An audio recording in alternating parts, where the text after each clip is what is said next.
This is Dr. David Allen coming to you on the television program, People, Helping People. We have a special guest tonight, Campbell. He's well known in the Bahamas, and I've known him for a long time. A very sincere, committed priest, but also great Bahamian citizen. The other night I was at his church, St. Gregory's, and he gave this sermon on the ordination of Lamar Nottage as a deacon. And I felt when I heard his sermon that night, he was speaking to me, but he was speaking to our country, the Bahamas. So I asked Campbell to come along tonight to share with us, the people of the Bahamas, what was on his heart. Because he seemed so impassioned by what he was saying. He seemed so accurate relating to the work I'm seeing in my work as well. Campbell, welcome. Thank you, Dr. Allen. And it was such a joy seeing you at that service of ordination, which was on the 6th of August, 2025, at St. Gregory the Great. And it was the ordination of one Lamar Moss Nottage, who I had the good pleasure, good privilege, I would say, of helping him to grow into his vocation. That he's in the last leg of testing now as a deacon within the Church of God. I've known him for well over 14 years of his less than 30 years here on this earth.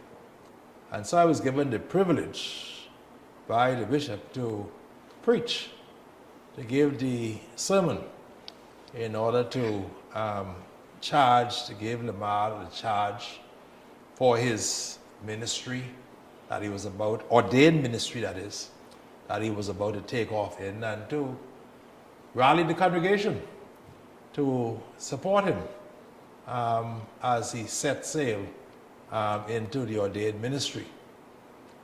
My preparation for that service was to put this ordination within the context of reality, rather than just being so spiritual and never touching the ground. It challenged the ordinand that he was embarking on a real life journey. Real people, real situation, and the context of reality. That was the whole point that I was trying to hammer home that night. And if you would remember, I started by talking about evil, the reality of evil. That I noticed that you started with evil. Why was that? Well, many times we think that this is some game that is free for all, some sugar and spice thing, and everything that's nice. But I had a flashback to Jesus when he embarked on his ministry. Remember, after the baptism of Jesus, Jesus was thrown into the wilderness where he was tempted by evil. And he had to wrestle. In fact, the Bible is so livid in saying that the devil came to him. The devil tempted him. Okay, and we know the three temptations. And of course, at the end of that story, it says the devil left him for a while, which means that you always have to be contending with evil. All right? So I wanted to bring that reality within the context of the ministry that was being launched that evening. All right?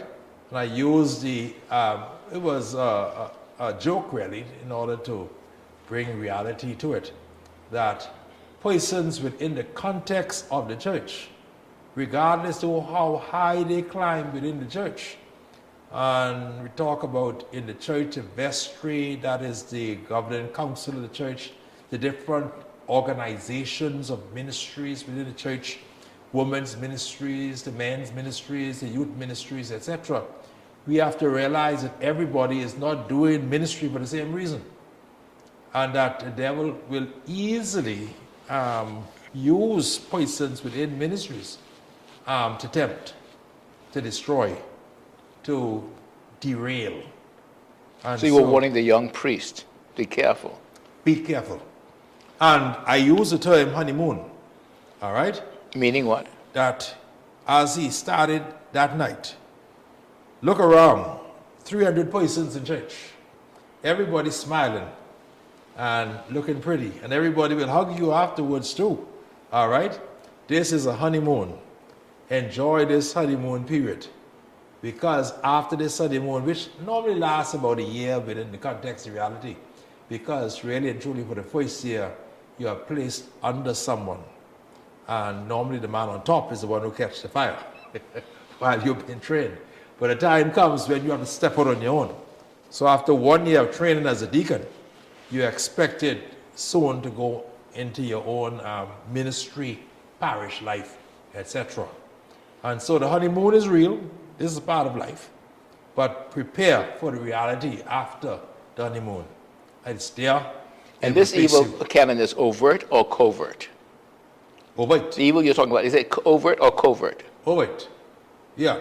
It's overt. Yes. Not covert. No. It comes in all different shapes and forms. And many times I realize that in the church today, some persons just don't care. All right? They make their wishes known. There's some who are covered too, but by and large, you will find persons who come in at you and they, being a Bahamian, they use persons in order to get their message to you. All right? Now, why is it like that? I don't know, but we're dealing with reality. The reality. All right? And so, too, if you remember, there's a word that I used within that context, relevance. All right? That we, the older clergy, the more advanced in age and time with the ministry, we are passing the baton on to these younger ministers, so to speak. And I told him I pray God that what he would have learned from me was relevance. I passed the baton of relevance to you. I use that word over and over again. And I said, for God's sake, preach relevant sermons that would touch the realities in which people live. Well, you know, Canon, Campbell Bethel, my researcher, who's active in coming to hear you preach many Sunday mornings. Absolutely. And every Monday morning, she'll bring me a write-up of your sermons. Oh, wow, I didn't know that. You did that yourself? Yes. Well, that took a long... I had the main So points. all priests write their sermons out like that? No. But I have some of those places. I kept some of them. They're well done. There's a lot of work. And So your sermon, you would spend time writing it up and getting it printed out for Sunday morning so that everybody can get a printed copy of the sermon? Normally my sermons took a week to prepare. So after Sunday is past, Monday, I start thinking of what is the message for this coming Sunday. I would do the readings, go over the readings, the Old Testament reading, the New Testament. Is this common for priests, or Psalms, is this unusual, or this is common for priests to do this? Well, every priest would have his style. And having been trained where I was trained at Cotterton College in homiletics, this was what was suggested during my training. That you do not just sit down on a Saturday evening and write a sermon. You have to prepare a sermon. And that sermon takes time. And so on Monday, the Monday after the Sunday, do the readings, put the Bible down, and then try to find how those readings would match the reality, and pray God to give you the essence of how those readings ought to challenge persons. And Canon, do you find sometimes there's a block where the meaning of the readings don't come right away through the Spirit? Yes. Do you have this? Does the priest have to struggle with finding the meaning sometime, or that meaning just drops from heaven and you got it? Well, it probably drops from heaven, but how and when? I'll give you a scenario. I was walking through the mall one night, the mall at Marathon, and I met a priest there walking, pacing as though he was in outer space, and I stopped, I talked to him. I said, "What you doing here?" He said, "I'm waiting to hear from heaven." Beautiful. Get the sermon to click. In the mall in In the mall. Nassau, Yeah, the that's- priest was walking. You said, "What are you doing here?" Yeah. I'm waiting to hear from heaven. Waiting to hear from heaven. So he did all his readings. What a powerful, what a powerful I statement. go on the beach sometimes when I read and something just doesn't click. I go on the beach and I just watch the waves. I say, Lord, speak to me. You know, that Wait, happens. Now, somebody tells me the sea has some kind of importance about spirituality too. Do you believe that? Yeah, if you look at Mark's gospel, you'll find that most of Jesus' ministry was done around the Sea of Galilee. All right? And it is said that that is the one place where you tend to contend with evil. The sea is known for being the place where you contend with evil. Wait. So- And perhaps, can it help me? Why is that? I don't know why it does that, but that is just the reality, or that is just something that is said, because Jesus' ministry, Jesus contended against evil and fought demons, mainly around the Sea of Galilee. You know, I live on the water Yes. and I watch it. And sometimes I go for a little quiet run. I'm old now. My run is very short. Yes. But I usually encounter a number of people. There's a bishop who comes there every morning with 2 little dogs. There's a lady there. But with her, the bishop would sit and meditate. Yes. But the lady would go into the water and she would reach out to God in prayer. Yes. I would just stop and watch. And one day I said, well, why here? She said, well, because God's here. So Yeah. she's giving credence to what you're saying. She And said it's- she finds praying in the sea easier to express herself. Yes. And it's nature at its best, too. And it's early in the morning. It's early in the 6 morning. o'clock. Yes. And the sun is right. It's just beautiful. Yes. So there's a connection between that and God, you're saying? Yes. A wonderful place to meditate. Now, the other thing is, the Rastas believe something about the sea too. Because, you know, when Mrs. Marley lived down the beach from me, I'd go to see her sometime, you know. Uh-huh. One night she was kind of half sleeping. I went down the beach, and so she said, "Hi, Bob, you come on the water, eh?" I said, well, Rita, I don't. But she was saying the water's the way you come. Yes. A place where you experience peace. The place where you experience serenity. So the Bahamas is blessed to have the sea around us then? Absolutely. If Jesus But why don't was people to talk walk about in this again, more? he would be on Goodman's Bay. He would be on Paradise Island. But do us Bahamians believe that, Canon? That the sea is a kind of opening or window into God.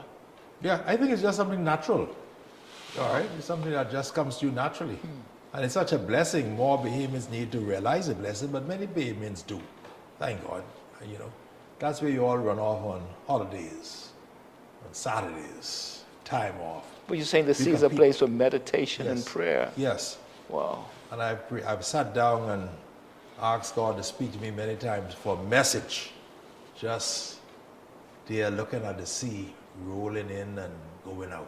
When you see the sea rolling, what do you see, Canon? You say looking at the sea rolling, and what did you see? Well, it challenges you. You know, where is God? There must be a God that this sea is rolling in and out like this. Okay, so speak to me, Lord, within this context of this reality. You know, the whole thing is to ask God to speak and, above all, listen. You know? Because in Revelation they said his voice was like the sound of many waters. Many waters, yeah. Is that what you're getting at? Yes. And if you read the Psalms and many books in the New Testament as well. Like billows of waves have gone over me. Yes.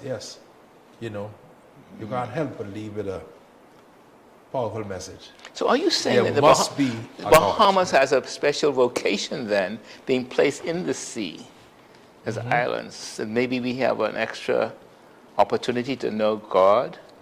Is that what you're saying, And Canon? I think we appreciate that too. We Bahamians, we appreciate that, although some of us probably don't realize it up front. You know, we are there, but we don't realize it. Families born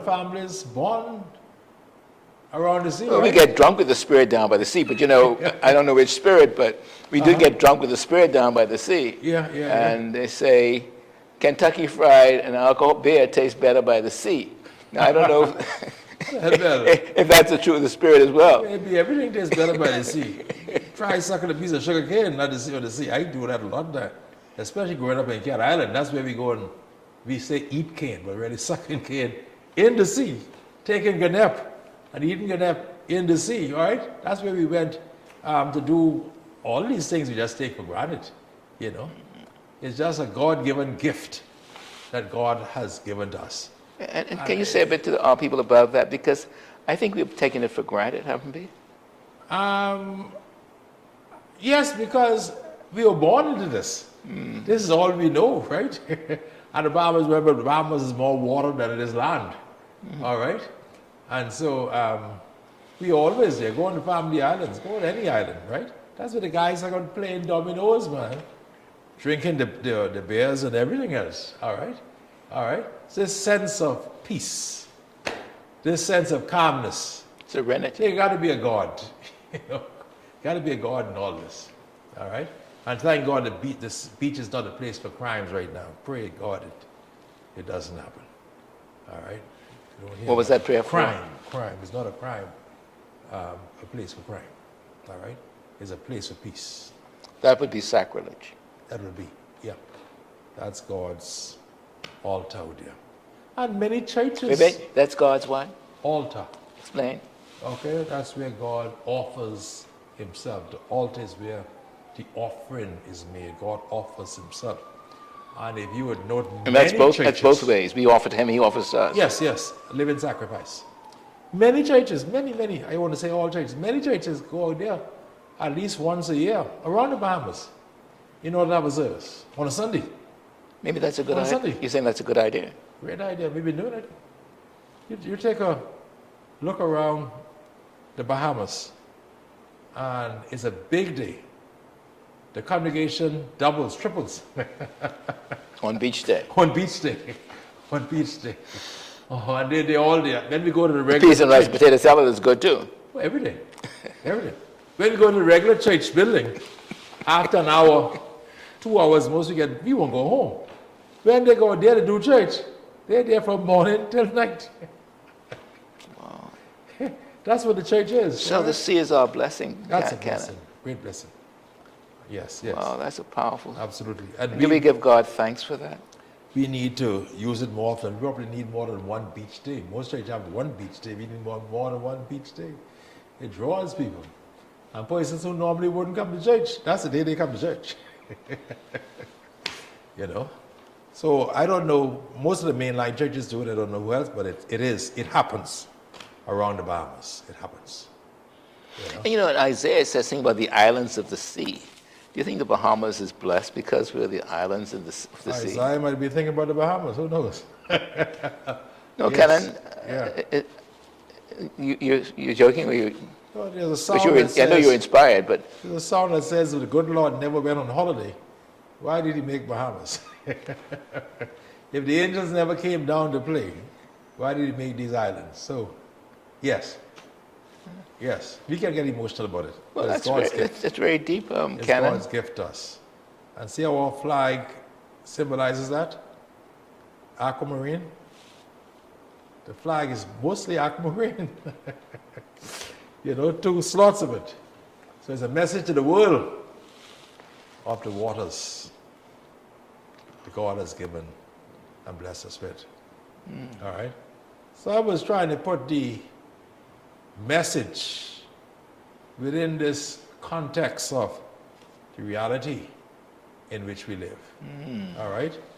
And I think I shot off from there in talking about, number one, education. All right? To be relevant as a minister in the context of the Bahamas, you have to enter within the field of education. Too many Bahamians are illiterate. It's a serious problem. And it seems as though everybody is not on the same page. But the government spends a lot of money on education, you know. The government spends a lot of money, and some of the mainline churches spend a lot of money. Therefore, we have So you St. John, say we need to spend more money on St. that. Augustine's, You say we need to spend more money on Well, education. maybe so, but I was trying to get at the fact that a lot of our Bahamian younger people, older people too, are unemployable because of illiteracy. And someone who is illiterate is a dangerous person. Someone who can't read, someone who can't write, someone who can't really and truly express him or herself. Their vocabulary is blank. And so not so much spending money on building another school, but we have to find ways to get into the lives of those children, well, in this case, those children. From day one, when I entered ministry, I was in a school context until about, 3 years ago. And so for some 40 years, I was at Program Shaw, for example. I took on the rough ones. That's a rough one. Program Shaw. That used to be a rough one. Yeah. And the majority of those boys are there because of illiteracy. All right? We talk about behavioral problems, but we have to try to find ways in which to bring them into the light of day. One boy came to me one day and said, "Father, can you please teach me how to read?" Beautiful. Can you please, Father, please teach me how to read? That is a cry there. I got involved with the Let's Read Bahamas. I wonder if that still exists as a institution. Let's Read Bahamas. Mrs. Florence Pratt at that time, she was from St. Gregory's as well. I think she was in charge of that program. And I went to her and I talked and asked her to get her forces together and come and bring reading as a discipline, as an intentional subject at Program Shaw. Thank God for Mr. Roll, who was the principal there. We worked very close together. And we brought Let's Read Bahamas. I'm talking about putting education on the ground to teach those boys how to read and how to write. Wow. All right? And I use the example, if you remember, too, of Father William Granger. Absolutely. Who went to Cat Island with Rodney Bain. Rodney Bain at the time thought that he was so educated, he had a BA degree. Not too many Bahamians had BA degrees. Father Granger, the two of them combined their efforts together. And they did something that transformed education in Cat Island. Wow. They started a high school in Artistown. And that high school produced some of the leading people in this country over many, many years. Thank you, Canon. We're going to take a break and be right back.